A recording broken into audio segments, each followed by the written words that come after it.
Today I wanted to cover a Black Wealth confession. You guys, I invite you guys to send me your Black Wealth confessions and where you admit your mistakes and you talk about really ridiculous things you might have done when it comes to money, mistakes you might have made, regrets that you have, things that you are ashamed of. And you submit your confession anonymously. And so what I do with Black Wealth Confessions is first I forgive you, and then I tell you how you can learn from your mistake and also help other people learn from your mistake. This is how we learn from each other. So I'm going to go ahead and get started. Do me a favor, hit the thumbs up button, and don't forget that we are Black First on this channel. Hashtag B1, put a hashtag B1 in the chat if you agree that we are all Black First. So the first confession comes from a 27-year-old. It says, I am a 27-year-old single Black male finishing an MBA. When I graduate in the summer of 2021, I'll have $70,000 in student loan debt.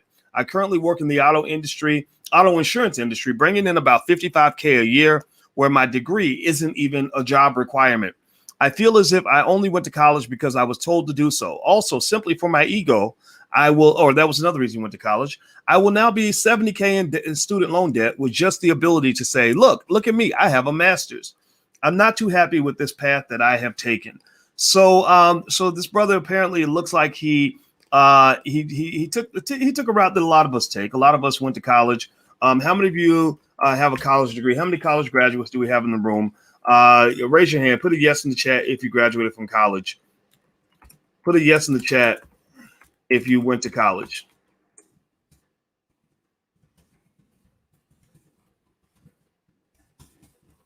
Okay. All right. I see a lot of yeses coming up. Yeah. A lot of you went to college, right? I mean, that's what a lot of us did. And a lot of us did it because we were taught that was the best way to be successful. And it doesn't mean college can't be connected to your success, right? I'm not here to say that college is always a bad decision or that it's a bad thing to do. I'm just here to kind of give you some nuances that you may not be aware of. The interesting thing that caught my eye with this particular confession, because we've talked about student loan debt before. I've explained to you guys in the past that student loan debt is really the number one, the number one reason the Black wealth is actually falling behind. That's literally the number one factor. And so what's fascinating. Okay, Drock says this is my post. Okay, well he's not anonymous anymore. So if that really is you, then I think that's great. That you're owning up to it. And I think it's important to accept or to go ahead and be honest and talk about the mistakes we've made so that other people can learn from our mistakes. Because with each generation, we're supposed to get better. And we won't get better if we don't learn how to not repeat the same mistake that we made in the past. Am I right or am I right? Give me a yes or no if you agree with what I'm saying here. So making mistakes is okay. The question is, how do you handle your mistakes? How do you come back from those mistakes? How do you fix those mistakes? So here's what I'm going to lay out for you really quickly. First of all, the thing that got my attention is that he said that going to college and getting the master's degree was for his ego. And that's interesting to me because what that really says is that you get a lot of your self-esteem from, getting degrees from white people. You tell me the truth. I mean, seriously, when you're born to believe that because you're Black, that you're just pretty much nothing until you get validated and labeled. And it might be labeled with a fancy job. Maybe you're labeled with a certain degree. Maybe they label you with a Grammy or an Oscar or some other worthless award. Maybe they'll label you in some other way. Maybe you get labeled with the clothing that you wear. We all look for labels. And it's so subtle that we don't even know that we're looking for labels. We don't even know that. We just do it because everybody else is doing it, right? We like to be Gucci'd up and everything else and tell everybody, look at me, look at what I'm wearing, look at the brand I have on, because that gives you your self-esteem, that gives you your validation. Well, that's a very dangerous thing because what happens when you're Black in America, in my opinion, is that when they keep your self-esteem low, then what they can do is they then have the ability to sell you your humanity. They sell you your validation. They sell you the thing that you need in order to feel whole and to feel complete. So, that's a scary, very vulnerable position to be in. That's an easy way to zap wealth out of the Black community. So here's the deal. One of the things I would say to you is, we have to start off with some basic stuff. A lot of spending and how you use your money is deeply linked to your self-esteem. And I'm not just talking about spending money on expensive college degrees. I'm talking about just going into jewelry stores and buying luxury items and things like that. They actually say that poor people in general tend to spend more money on expensive stuff because they believe that if they have expensive stuff, then that will make rich people treat them better. They will be more respected if they have the fancy, expensive stuff. So I need you to repeat after me. Everybody type this in the chat. We're going to do a little exercise. Jesse Jackson used to have a saying they used a long time ago. I'm going to use it today. I am somebody. I am somebody. I want you to write that in the chat. I am somebody. That means you were somebody the day you were born. You were born powerful. You were born meaningful. I am somebody. You were born rich because you got melanin in your blood, DNA, where you have survived the slave dungeons, the Middle Passage, 250 years of slavery and 100 years of Jim Crow and another 40 years of mass incarceration and the Biden crime bill. Everybody type in the chat, I am somebody. Repeat after me. I am somebody. Now, why do I tell you to do that? It sounds probably crazy to some of y'all to say, I am somebody. Everybody type it in the chat. It sounds crazy for me to do this exercise with you, but I'm doing it for a specific reason. The reason I'm doing this exercise with you is because if you believe that you already have your validation and your self-worth, then you don't have to go give somebody money so you can feel like you're important, especially not your oppressor. You don't have to go to your oppressor. I mean, these are the same people who put you in chains. These are the same people who wanted to kill your great-great-grandma. These are the people who might have raped your great-great-great-great-grandparents, right? So why would you be seeking validation from people who hate you? You look at a lot of college campuses. When I was at Syracuse University, I saw students spending $50,000, $60,000, $70,000 a year to go to school there, and the faculty were racist. They had racist professors. And why would you go give money to a racist? Process this for a moment. Why would you give money to a racist system so that they can give you something that makes you feel better about yourself? Who cares what they think about you? Now let's put this to the side, though. I don't want you to think that I'm saying that a college degree is bad or that it's worthless. I got a 17-year-old in the office next door to mine. We have offices right next to each other. And because I wanted to be near me, I wanted to see what it looks like when a black man's working every day. And he's going to college next year. And we're very happy he's going to college because college is a lot of fun. And I said, it's a great place for you to work. I'm his bonus dad. I'm not his biological dad. You would know it instantly because he's about 6'6". And I just say to him, me and his dad say to him, you know what, son, the college is going to be great. You're going to have a great time. It's going to be a lot of fun. You're going to meet a lot of pretty girls. You got to be careful. But at the end of the day, if you really want to be economically successful, you're going to have to do more than college. College is the cake. You need the icing for it to be a good cake. Maybe college is the cake, but you need icing on the cake in order for it to taste good. And you need a more balanced meal. Your whole meal can't just be cake. Your whole meal can't just be cake with no icing, or it's not going to be a very good meal. You need some fruits and vegetables. And you need some meat. You need all the food groups in order for that to be a complete balanced meal. So college is the cake, and the cake is delicious, but you need icing on the cake, and you need more than just cake. Do you follow what I'm saying? Give me a yes or no if you know what I mean. So that means that, look, go to college, have fun, study hard, bust your butt, make good grades, get the degree. God bless you. But here's the thing. You're a black man also. You're never going to be a white man. No matter how many degrees you get, you will never wake up one day and see your melanin has been zapped out of your body. You will never wake up one day with blonde hair and blue eyes. You will never wake up one day as Tom Smith, from Martha's Vineyard. You are always going to be a black man, which means that when you go into certain environments, you are going to be intimidated because you're tall, you're black, and you're intelligent, and you're ambitious. You're going to go into situations where you're going to always, your whole entire life, you're going to be in corporate America in a white supremacist system. And notice that, surprise, surprise, in the white supremacist system, white people get all the rewards, right? Well, because that system was built for them, it wasn't built for you. You're as ridiculous as somebody trying to go to China. You're an American trying to go to China and expecting to get the same opportunities that a Chinese business is going to give a Chinese person. You will never go to China and get the same opportunities in a Chinese business as Chinese people are going to give other Chinese people. That doesn't even make any sense. To even think that that's a possibility means right there they've infected you and injected you with something worse than coronavirus. They've injected you with just ignorance and some sort of mental illness where you grow up thinking that if you go and you get enough education, that one day you'll wake up and be a blonde-haired, blue-eyed white boy. That ain't going to happen. That ain't going to happen. No matter how much education a black man has in America, you can end up like Smokey in the movie Friday, who got fired on his day off. Right? I know brothers with master's degrees who got fired on their day off, who never got the promotion, never got the job they wanted, never got the pay that they wanted, and were very, very frustrated. I'm talking about guys that good men who never broke the law, never used drugs, never beat up on a woman, never did any of the trifling stuff on TV, did everything right, followed the rules, paid attention, were well behaved, and still didn't get the opportunity that they would have gotten if they had been white or maybe if they had been gay. Like, let's just keep it 100. The only person in corporate America that makes the same amount of money as a white male is a gay black male. I don't know if y'all know that or not. So what I say is, for this person, and I got the sense that the person who submitted this Black Wealth confession was a man. I don't know why. I think that maybe that's the sexist in me. I apologize if that's the case. Craig was Ice Cube played Craig. Smokey was played by Chris Rock. Or maybe Craig got fired on his day off. There you go. Craig got fired. It wasn't Smokey. It was Craig. See, that's even worse because Craig was the good guy. Craig was the straight guy. Smokey, you can see why Smokey would get fired. But Craig did everything right. Right? Craig didn't break any law. Craig was a good guy. Right? So my point on the matter is to say that when you're a Black man, you have different rules, and it's very important that you also play by different rules. It's also very important that you move in a different way because you're dealing with a different situation. And it's very important that you know this, because if you don't know this, you're going to be very frustrated your whole entire life. Now, by the way, do me a favor, please take 1 second real quick. Please hit the thumbs up button, share, and subscribe button. Also, those of you who are watching on the Black Financial Channel on Instagram, you can follow the Black Financial Channel on Instagram. Just look up the Black Financial Channel.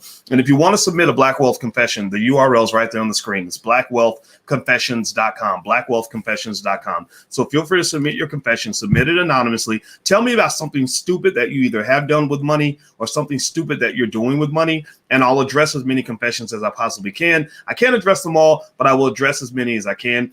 And also, don't forget that our Black Wealth calendars are out now. So if you want a Black Wealth calendar for 2021, where we put Black Wealth principles on a calendar that you can put on your refrigerator, go to blackwealthcalendar.com. That's blackwealthcalendar.com. Let me lay out a couple more thoughts. I'm going to read this confession again, and then I'm going to address it again so we can learn something from this person's experience.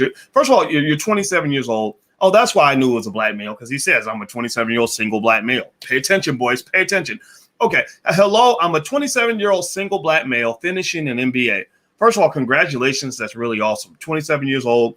You got your whole life ahead of you. No matter how much dumb stuff you've done by the age of 27, you can usually recover from most of it. Okay. So he's 27 years old, finishing with an MBA. He graduates in the summer of 2021. I have $70K in student loan debt. I currently work in the auto industry, bringing in about $55K a year, where my degree isn't a job requirement. A lot of people end up in that situation where you get a degree in one field and your job doesn't even require a degree in that field. Here's a little interesting thing about college that I found fascinating. When you get about 40 years old, nobody really cares what you majored in college. Seriously, nobody cares if you made straight A's or straight C's. Like, nobody cares. I have people that work for me. I don't even know if half of them went to college. I don't even ask. I know if they can do their job, though. I know if they can do their job, but I don't know if they went to college. I do not care. I do not care. Having a piece of paper does not make you more qualified for the position, at least not when it comes to people that are trying to get results. And also, there are a lot of college degrees or a lot of college graduates who have fancy degrees who work for people who never went to college. Right? You get up every day in a suit and tie. Your boss comes to work in his pajamas because he learned the stuff that mattered. He had the essential skills. See, you're an optional worker. He's an essential worker. You're in the background. He's on the front lines. The essential workers on the front lines, economically speaking, historically, have been the people that knew how to do what is most important in business, which is know how to make money. So his work was essential. Your work is optional. After the essential workers do their work on the front lines and go find a customer and sell a product, then they come and get you, the college graduate with the fancy piece of paper, to go help shuffle enough paper for them to make more money. That's just what it is. That's just what it is. So if you're really talking about, now I want y'all to know, do y'all want to keep it fake or keep it real? Do you want that fake education, or do you want real education? A lot of fake education happens in colleges. I've seen a lot of people go to college and spend more time preparing for a step show than they spent preparing for any test that they took the entire 4 years they were there. I've seen people go to college and spend more time drinking and whoring and partying than they spent studying in a book. I've seen people go to college and literally come out damn near dumber after they left than they were when they arrived. I've seen people go to college as good, wonderful, normal people and leave college as drug addicts and alcoholics. I've just seen it happen. And Lord knows I went to Syracuse. We produce as many alcoholics as we produce college graduates. I guarantee you that. One of our students actually wrote a best-selling book called Smashed. I believe that's what it was called, where there's a picture of her slung over the curb, like about to puke because she had been drinking all night. And she talked about nothing but spending 4 years in a bottle. Now, this was a white girl, so black people ain't got to take credit for this one. But this is a black woman. But that's really the reality of it all. The point I'm making on this is to say that being on the college campus in itself does not make you inherently smarter. It just doesn't. It really doesn't. I know people who stay at home, who learn who are the essential workers, who learn the essential skills. The skill is, okay, I need to figure out how to go get paid. I'm going to figure out how to get a customer, how to get a product to that customer and get that customer to give me money. So that's the skill that I'm going to learn. And they learn that skill, and that skill carries them for the rest of their life. They're then able to do whatever they want. They're making insane amounts of money. They're doing extremely well. So what this person probably needs, I would say, it sounds like you're not happy with your life. That's the point. That's what I'm getting to. It sounds to me, look, you said you're 27 years old, you finished your MBA, you should be cheering, you should be happy. You're 70K in debt, but you're looking around and you're like Neo in the Matrix. You are asking yourself, like, what is this all that there is? Something doesn't seem right. I make 55K a year. I hate my job. I have all this debt, but I have an MBA. So I'm supposed to be a successful black man. The bougie Negroes are all congratulating me, but I don't feel happy. Something's missing, Mom. I just don't know what it is. Well, I'm here to tell you, Boyce, aka Morpheus, let me be Morpheus, and I'm going to give you the red pill or the blue pill. And I'm going to tell you that the reason, Neo, that you feel like something isn't right is because something is definitely wrong. Something's wrong. 70K in debt is a lot of money. You damn near have a mortgage and have no house. Your mortgage is that piece of paper. Integration was this interesting thing where they convinced us as black people to want to go to these white universities, and there was a ticket. There was a cost for the ticket for admission. The ticket for admission was, you got to pay us all the money you have, and even pay us money you don't have, all the money you're going to have, in order for us to give you a piece of paper so you can get certified to go work for another white man. Well, you know what? When you're working for somebody and working until the death, and you're getting enough money to get by while your boss is getting rich, well, what makes that different from sharecropping? Some black college graduates, unfortunately, are nothing more than educated sharecroppers. I'm not dissing you. I'm not making fun of you. I'm not saying that you're stupid. I'm saying that if you look at sharecropping is where you put the sharecropper in a tremendous amount of debt, more debt than they can ever repay. Does that or does that not happen to a lot of college graduates? Give me a yes or no. How many of you feel that how many of you know a college graduate who has more debt than they can ever repay in a lifetime? Yes or no? Give me a yes or no if you know somebody in that category. So how does sharecropping work? Sharecropping is where you say, you're the boss, you own the land. You say, I'm going to give you an opportunity. So I'm going to loan you all the tools and the land, and I'm going to put you in a ton of debt, so much debt that you can never get out of that debt. So you're always going to have to work for me. You're always going to have to answer to me. Right? You have no choice now, and you're going to work, and you think you're getting ahead. You think you're going to work yourself out of the debt, but the joke's on you, because you will never work out of that debt. You will be a person that's swimming really, really hard in a swimming pool where you're not moving an inch. You're just going to spend your whole life like a hamster running really, really fast on a wheel, and you're not going to move an inch because the whole wheel was designed before you came along. So in many cases, a college degree, if you're not careful, can become your ticket to educated sharecropping, where you're stuck in more debt than you can ever repay. You're not generating the income that allows you to eliminate the debt. And so therefore, you're pretty much just destined to work until you die. And when you die, your family has no assets. Well, just surprise, surprise. This has been going on for over 2,000 years. Europeans, white people did this to other white people. White people used to do this to other white people. If you go back to the feudal systems in Europe back 1,500 years ago that they did in Italy and other places, that was how it was structured. 90% of the population were the peasants who would work their butts off on the farms to take care of the nobility, the top 10%. That's the ugly form of capitalism. So what I want you to understand is that if you don't make an adjustment, if you don't get off the grid, if you don't take the blue pill, or I don't remember if it was the red pill that Neo took, whichever pill you got to take to get your ass up out of that situation, you better do it. You better do it. So what does that mean? Well, this person probably needs an income accelerator. They also need an accelerator for happiness. An income accelerator might be, for example, learning how to run a business so that you can increase your income level so you can go knock out that debt.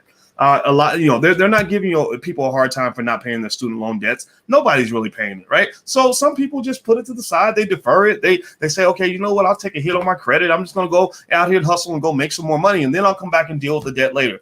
All sins can be forgiven if you show up with money. I saw an episode of The Sopranos one time where there was a guy who tried to kill Tony. Tony was the big boss. He tried to kill Tony, so Tony was pissed at him, and the guy disappeared, and he was looking for him. He was looking for him because he's going to kill him. And then the guy shows up one day. Tony's eating lunch, and the guy walks up, and Tony stops eating it. He starts eating the spaghetti in the middle of a bite. He's got some spaghetti hanging out of his mouth, and he just looks up at him, and he's like, "What the fuck are you doing here?" And the guy's like, "Look, Tony, I know you're mad. Tony, I know you're mad at me. But I got I got $100K in the bag that's just for you. And Tony's like, you got $100K in the bag? Okay, sit down. So all sins are forgiven because he paid his way out of that situation, right? So what's the point? The point is that with the student loan people, if you're not paying that student loan debt and you leaving it to the side, they kind of get it. I'm not telling you to do it. I'm just telling you I've seen people do this before. They kind of get it. Some of y'all may have already defaulted on your student loans. It's okay, because actually half of all Black college graduates default on their student loans, right? And it does hit your credit. There's no question about it. But if you have an exit plan, maybe in a plan where you're taking that extra money and you're investing it consistently, maybe you're acquiring some real estate if possible, or you're putting your money into a business that can increase your income and get your side hustle moving, right? Then maybe you can come back later and come back with enough cash to get that fixed. You know, I can tell you as a person, I've had terrible credit. There's been times when my credit was in the garbage, and the reason it was in the garbage, I knew what my credit score was. I knew it was garbage. I just had to pay for everything with cash. But you know what happened? When I got enough cash, I went back, I paid off a bunch of the debts, got them removed, and everything was fine. My score went right back up. Right. But one thing I was not going to do was I was not going to slave away for the next 30 years at a low paying job just to make enough money to barely pay back student loans. That was one thing I was not going to do. So it sounds like this brother needs a transformation in his life. Right. He needs a better career, a career that he actually enjoys, not the one that his mama told him to do. In fact, actually, he talks about this. He mentions in the Black Wealth Confession. Let me see here. Hit the thumbs up button. Please hit the thumbs up button. And by the way, if you want to submit a Black Wealth Confession, just go to blackwealthconfessions.com. And you can actually see my responses to other Black Wealth Confessions if you want to subscribe to financialjuneteenth.tv.com. Let me see if I can put the URL on the screen. There we go. So if you subscribe to financialjuneteenth.tv.com, you can actually hear my responses to some of the other Black Wealth Confessions. It's a good platform. It's designed to help you. So I hope that you'll take advantage of this resource. He says, I feel as if I only went to college because I was told to do so. Also simply for my ego. Those are two very dangerous reasons to make financial decisions. The reason it is a bad decision to do things just because other people told you to is because people are stupid. People are sheep. People follow the crowd, even if the crowd is headed to hell in a handbasket.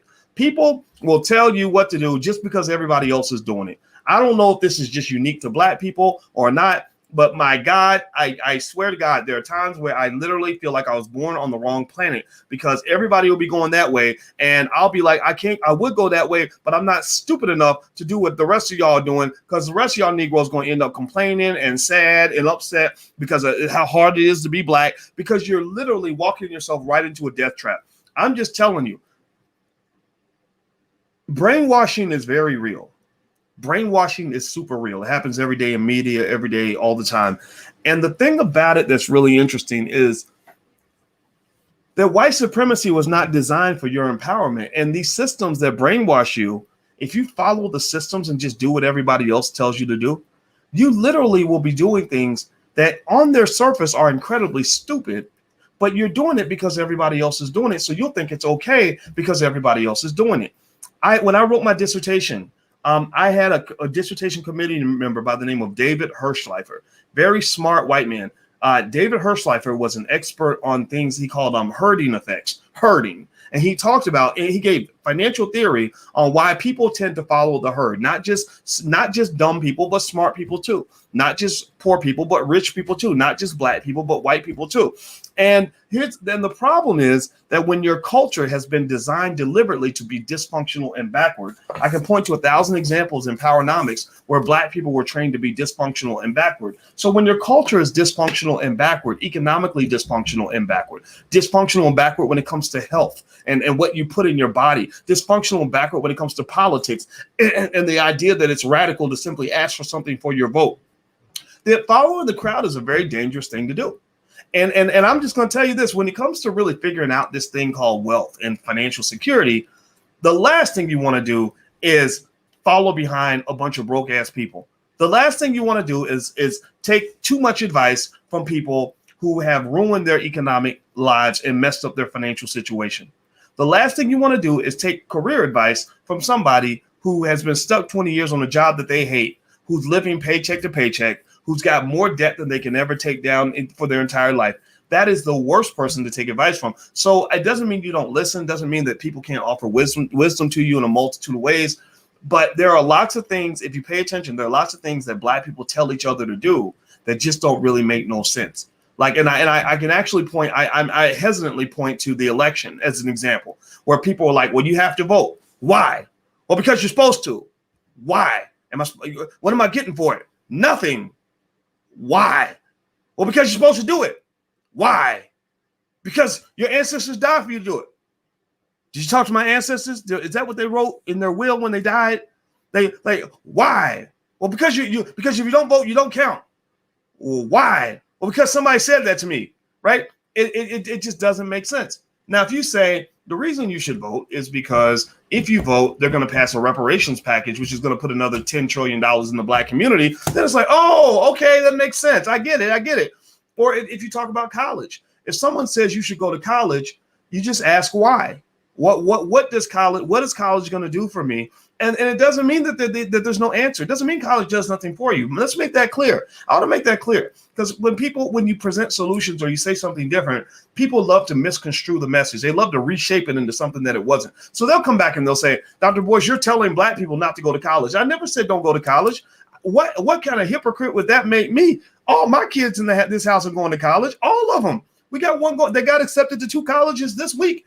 He's going to college. Right. So I'm not saying don't go to college. I'm saying that the word why is really important. So you know why this decision is going to work for you and how it's going to play out in your long-term wealth plan. How's this going to play out in your happiness plan? How's this going to play out in your freedom package?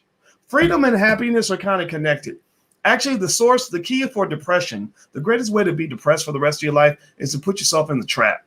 Gucci Mane and Jeezy, They did a versus battle this week, and Gucci Mane and Jeezy were rapping about. They love to rap about the trap, like we glorify the trap. The trap. When I was in the trap, I couldn't take naps. I almost got slapped. Pep. Right. You just rapping about the trap. It's like the trap. We love the trap, and there are some people who literally will guide your black butt into the trap. And there are a lot of educated people that are in the trap. There are a lot of people that are wealthy that are in the trap. A lot of people that seem to be doing well who are really in the trap. And actually, the studies show that the easiest way for you to feel depressed, because black people have a really big problem with depression and anxiety. I'm marrying a therapist who knows all about these things. And the biggest factor that will determine whether or not you have depression and anxiety is whether or not you feel trapped by your life. If you feel trapped and you don't feel free, then you will be depressed, because you will feel that all these things are happening to you and there's nothing you can do about it. So all I just don't want you to be in the trap. I'm not telling you what to do. All I'm telling you to do is get out of the trap. And another mouse that's in the trap can't tell you how to get out the trap. All they can do is tell you how to find a more comfortable trap to live in. Okay. So I like the fact that this young brother is coming to his revelations at the age of 27. 27, you're still young. Hopefully you ain't got a bunch of babies mamas and stuff. If you got a baby's mama too, that's okay. You can fix that, right? But don't get any more. Don't get any more. I had a baby's mama when I was 18. I won't call her a baby's mama. That almost sounds derogatory, but I had a child when I was 18. Love her very much, but I shouldn't have had a baby at 18. But I didn't have any more kids after that. I made sure that I strapped it up and wrapped it up, because I wasn't trying to put myself in a deeper trap. So if you're in the trap, just know there's a solution, but you cannot let people who are in traps give you advice on how to get out of the trap, because all they can do is teach you how to go deeper in the trap or find a different trap to get into. Okay, so one more thing I'll mention to you guys before I get out of here is we're doing a screening of our new film. It's called Happy, and the film is all about the roots of modern economics and how they go back to ancient Africa. It's very, very good. It took years to make it. Taki Grant's the director. I'm an executive producer. And if you want to watch the screening of the film, you can get a ticket at blackmovienight.net. It's going to be a virtual screening. You can watch it at home. You're going to love it. It's a really, really, really, really, really, really, really good movie. So go to blackmovienight.net, not .com. It's going to be Saturday night. I think it's 7 o'clock. So you can go to blackmovienight.net and get a ticket. And then also don't forget that the Black Wealth Calendar is out. So if you haven't got a Black Wealth Calendar, feel free to go take a look at that. And you can put that on your refrigerator and put Black Wealth principles in front of your kids where they see them every day. And you have to drill these things into your mind. The best way to respond to brainwashing or white supremacist brainwashing is to brainwash yourself with Black excellence. So you counter their brainwashing with your own brainwashing and brainwash yourself to understand how great you are, how much potential you have, and how you can do anything that you put your mind to. And then that'll overcome whatever nonsense that they're feeding you in the media. Okay. So anyway, guys, I'm out of here. Have a good day. Hit the thumbs up button, share, and subscribe button before you go. And I will see you soon. I'll come back with another Black Wealth confession probably the next day or two. Take care. Talk to you later. Bye-bye.